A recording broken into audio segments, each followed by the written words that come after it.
A rancher bought a girl who had been beaten for labor, and what she did next saved him. The desperate bargain. The sun beat down mercilessly on the dusty streets of Tombstone, Arizona, as Clyde McGraw made his way to the town square. At 52, his weathered face bore the marks of decades under the harsh desert sun. His ranch was failing, and he needed help, cheap help. Near the well, a group had gathered around Jake Murdoch, a known labor broker who brought workers through town. But today, something was different.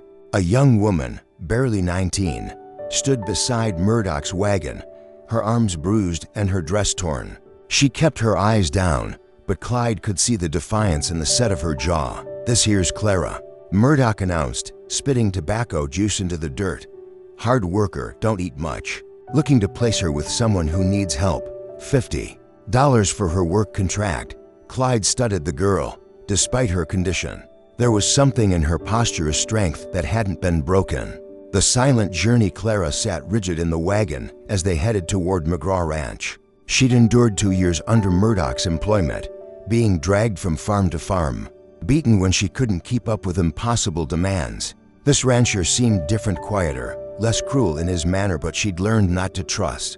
"Name's Clyde McGraw," he said finally, not looking at her. "Ranch is about 5 miles out. You'll have your own room in the old foreman's cabin. Works hard, but fair. I don't hold with beating workers."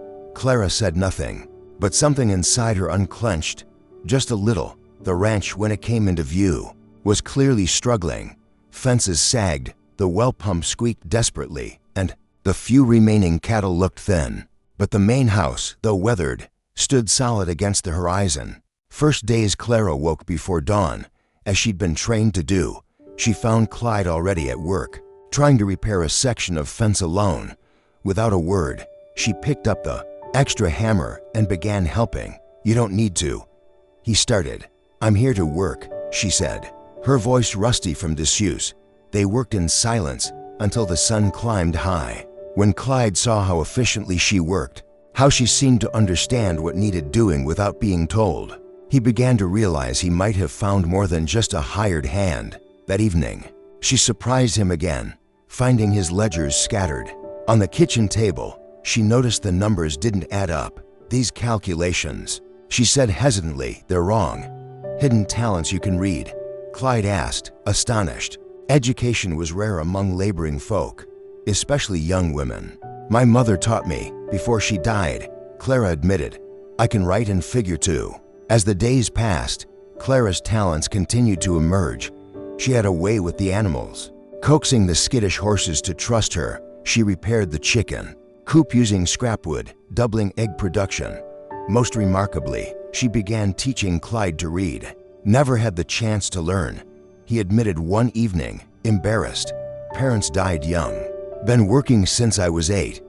"Then we'll start with your name," she said simply, writing Clyde in the dust, the healing touch a month into her. "Stay." Clara found an injured coyote pup caught in barbed wire. Instead of leaving it to die, she carefully freed it and nursed it back to health. Clyde watched from the porch as she tended the wild animal with infinite patience. "Why bother?" he asked. "Coyotes kill chickens. Everything deserves a chance to heal," she replied, not meeting his eyes. The coyote wasn't the only thing healing.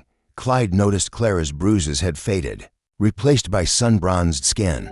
She gained weight, no longer looking like she might blow away in a strong wind. And sometimes he caught her almost smiling, building trust. The first time Clara truly laughed was when Clyde's old mule, Bessie, stole his hat and ran around the corral with it. The sound was like water in the desert, unexpected and precious. "I haven't heard that sound in years," she said, wiping her eyes. "It's good to hear," Clyde replied gruffly, retrieving his mangled hat. They began sharing meals instead of eating. Separately, Clara told him about her parents' farm in Missouri, how her uncle had taken it after they died of fever, how he'd used her as unpaid labor until she'd escaped to Murdoch. Thinking any change would be better, Clyde shared his own story, his wife's death 10 years prior, no children, the slow decline of the ranch he'd built with his bare hands. "Unexpected lessons, this letters from the bank," Clyde said one evening, struggling with the words Clara had taught him. Foreclosure, Clara finished gently. How much do we owe? Clyde looked up. I live here too, don't I? She said simply. Together, they pored over the books. Clara's quick mind found errors in the bank's calculations, buying them time. She suggested selling the coyote-proof eggs in town at premium prices and helped Clyde negotiate better prices. For his cattle, you've got a head for business, he marveled. I've got a head for survival, she corrected. The approaching storm by late summer, the ranch was showing signs of life. New fence posts stood straight. The garden Clara had planted was thriving, and they'd even hired old Pete from town to help with the cattle. But the monsoon season was coming late, and when it arrived, it would be fierce. Clara had learned to read the sky, watching the clouds build on the horizon. Storms coming, she announced one August evening. A big one. Clyde trusted her instincts. Together, they began preparing, moving the cattle to higher ground, reinforcing the barn, digging drainage ditches. The neighbors thought they were crazy until the sky turned an ominous green. The flash flood the storm hit with a fury that shook the house. Rain fell in sheets, turning the dry arroyos into raging torrents. Clara and Clyde worked through the night, fighting to keep the animals safe. Then disaster struck. A section of the barn roof gave way, and Clyde rushed to save the horses trapped inside. A beam fell, pinning him to the ground as water began rushing in. Get out, he yelled to Clara. Save yourself, instead. She grabbed a crowbar and attacked the beam with desperate strength. The water rose to her knees, then her waist, but she didn't stop. With a final heave, she freed him, dragging him to safety as the barn collapsed behind them. Rally the neighbors with Clyde injured and the storm still raging. Clara knew she couldn't save the ranch alone. She saddled the surest horse and rode through the tempest to town, pounding on doors. McGraw Ranch needs help, she shouted over the wind. The floods taking everything. The townspeople hesitated. Clyde had always been a loner, never asking for or offering help. But Clara's desperate courage moved them.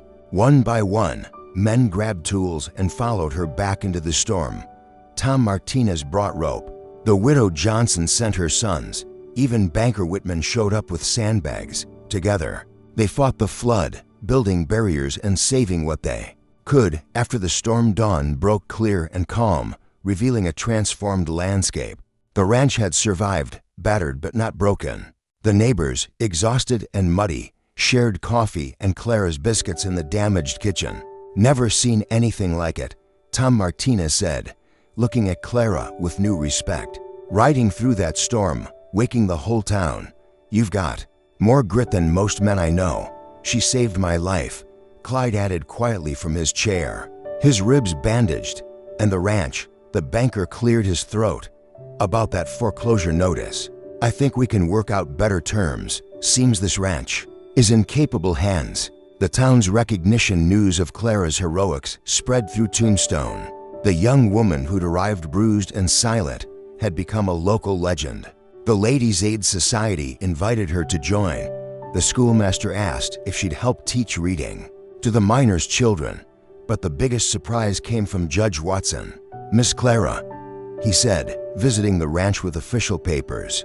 I've been investigating Jake Murdoch's labor contracts. They're illegal as sin.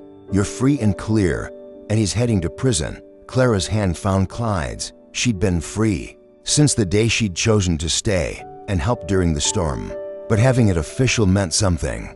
Furthermore, the judge continued, there's the matter of compensation for your illegal treatment. A new partnership with the compensation money and the ranch's improving fortunes. Clara could have gone anywhere, started fresh in San Francisco or Denver. Instead, she approached Clyde with a proposition. Make me a partner, she said. Not hired help, a real partner. 50-50. I've got money to invest now, and we both know I've earned it. Clyde didn't hesitate. I was going to suggest the same thing. Can't imagine running this place without you. They shook hands, but the gesture felt like more than a business deal. The lonely rancher and the runaway girl had become something neither expected: partners, friends, family. The ranch thrived under their joint management. Clara's education and business sense complemented Clyde's experience and work ethic. They added more cattle, improved the water system, and even started a small horse breeding program.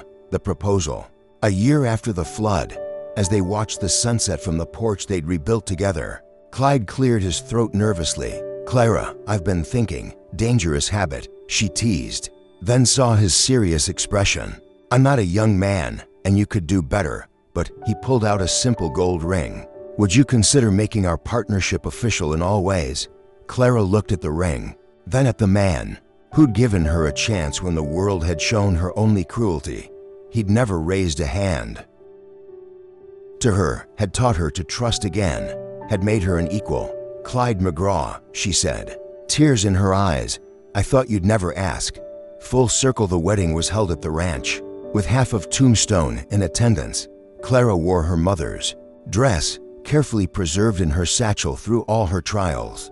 The coyote she'd saved watched from the hills, wild but still remembering kindness. Judge Watson performed the ceremony, the same man who'd freed her from Murdoch's false contracts. The Ladies' Aid Society provided enough food to feed an army. Even the banker smiled genuinely as he watched the woman who'd taught him about true wealth, the kind measured in courage and compassion. As they danced under the stars, Clara thought about the journey that had brought her here.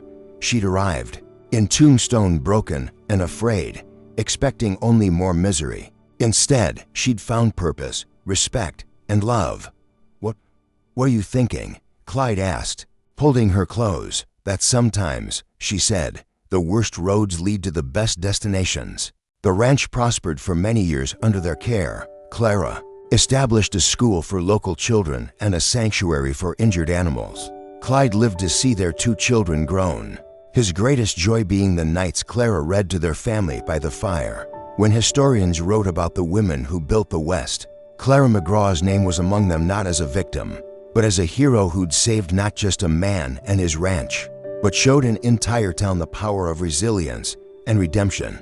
Did you enjoy this story? If Clara's journey touched your heart, please like this story to spread hope and inspiration.